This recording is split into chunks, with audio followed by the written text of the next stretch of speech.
Get some kind of big move here off turn 4 like Kevin did. Oh, and there Shots into the wall with the one of McMurray. 3, 4 cars around. One on its roof. One car hard into the wall. That was and it ends in flames and sparks. Our front row sitter up here, he's got a torn up race car. Mark 78 car. Jimmie Johnson, he looks okay. Front end of his car on fire. McMurray crawls across the start-finish line to earn a spot in the 500. The field is frozen as of the caution flag, and Jamie McMurray's car all torn up. 59.5 great laps, and then this. I just didn't have a good feeling when Jimmie Johnson and Jeff Gordon got side by side. I felt like that was not a good move for either one of them, and of course we had trouble. Michael Waltrip's car into the pit wall. McMurray, and he just gets a little bit of piece of that 48. A lot like happened in the Unlimited. Looked like Jimmy's car just got loose and spun. Look at Clint Boyer in that 15 car get up in the air. Thing went all, it did a 360. Unbelievable. Did a barrel roll and came right back down on its wheels. And he'll cross the start-finish line because it goes all the way across the infield. The race is over. Riding with Jimmie Johnson. That car just stepped out a lot like it did Saturday night, Mike, when somebody got alongside of it. Man, and then he just nailed McMurray again. That was some hard hits there, folks. That was a double-double for Jimmie Johnson. As they come by the start-finish line, one lap of racing to go. Jack Sprague just in front of Johnny Benson, and Kyle Busch has moved to third. He needs to get one of them this corner, and then he needs to get our leader Jack Sprague the next corner. I think he's going to do it. On the bottom of the racetrack, Kyle Busch able to hug the white line as he goes through 1 and 2. Down the backstretch, Jack Sprague will try to block. Can he block Kyle Busch? Kyle Busch looks high. They go through 3 and 4. Here comes Jack Sprague up high, and here comes Johnny Benson. Benson's going to slide out of 4. Sprague's going to slide out of 4, and Kyle Busch is going to win this race. What kind of finishes can we have here? Bobby Labonte got hit hard by the 50 truck. And then the 75 came along, but what amazing finishes we've had here at Atlanta.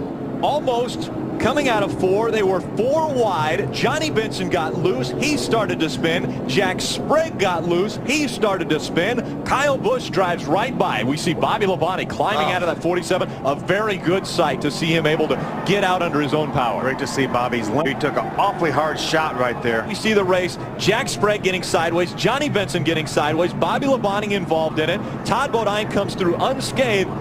Kyle Busch. Todd Bodine come across from first and second. Kyle hit the wall. He hit the wall trying to get by Jack Sprague. Jack moved up the racetrack. Kyle Busch wins this race on a tremendous drive over the last 2 laps. Let's take a look at it again. Watch. He's going to hit the wall, trying to give Jack Sprague some room. Bobby Labonte makes contact with Jack Sprague. Johnny goes through the infield. Here comes Todd on the racetrack. Todd finishes, I'm not sure, because the start-finish line goes all the way from the outside wall to the inside wall. So Johnny crossed the start-finish line in the... Here comes that 98 and the 88 tandem in the middle of the track.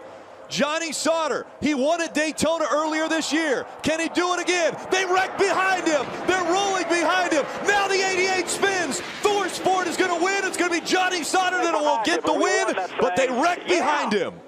Matt Crafton has not got to the start-finish line yet. And they're still wrecking. Crafton does slide by the start-finish line. The 32 of Miguel Paludo was upside down. It's on fire now. Being pushed by Miguel Paludo. He got pushed sideways into Kyle Busch. That sends Busch sideways. Dakota Armstrong in the 60 was able to stay clear up high. Watch Paludo flip over when Kyle gets on the right rear of his truck. See David Starr go by. Now Chris Fontaine going by. Justin Lofton, the 6 truck. There's Clay Greenfield in the 68. John West Townley in the 7 going by on the inside. I think there might be one more impact for... Yeah, Kyle Busch did get hit one more Kyle time. Busch. I'm thinking maybe it was the... We watched, though, the 32 still upside down. He'll end up rolling just at the end as he gets hit one more time here. Yeah. The sliding down the racetrack isn't that bad. It's the landing on the racetrack that hurts you in a flip. Riding along with Crafton.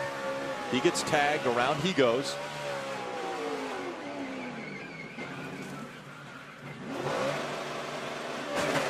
until they came into the tri-oval and this happened.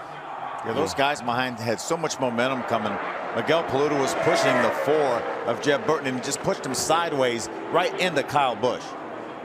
And Kyle Busch slides down and he Watch hits this the truck. inside wall right there. That truck hit hard on the inside wall, broke the wall. I think Klickerman's in the seat right here to win this thing. 10 cars chasing after him in the draft. Final lap at Talladega. Who's going to get back here first? I like Kurt Busch's chances. I spoke way too early. Yeah, he's got the momentum right here with Allgaier. There they go. Oh, he side drafted as hard as he could. He split them up. Don't count Logano and Bowman out, though. Here they come. Here comes 20 in Vickers, 11 in Sadler up through the middle. Oh, Bowman trying to stay with Logano. Kurt Busch sliding up the track to block. Here comes Regan Smith to the outside. Logano moves to try and pick him up. Smith to the bottom. Vickers turned around. Who gets to the checkered flag? Here they come to the stripe while they crash behind him. Unbelievable. Who won? Casey Kane, I think, is the winner. Boy, he just shoved Kyle Busch right out of the way. Ricky Stenhouse in his 17 to third place. White flag with Stenhouse up in position to challenge in that blue Ford. You know what, Larry? I believe that tape's going to stay on there, and that baby's going to come home a winner. Denny Hamlin has not lost a race this week. He's number 11. Keselowski, the 2012 champ, battling back to the top. And Dale Earnhardt Jr., the Pied Piper of Daytona, trying to hold them all at bay. And Kyle Busch was trying to make a third line at the top of the racetrack. Boy, here they come. Now, this is where it gets interesting. We've seen a lot of passes off turn 4 to the start-finish line, but that 88 is pulling away. Less than a mile to go. Oh, we got a wreck. Third generation star Dale Earnhardt Jr. brings him to the flag. Checkered flag waving. It's over. It's Earnhardt. Oh, yeah! Good job, Junebug.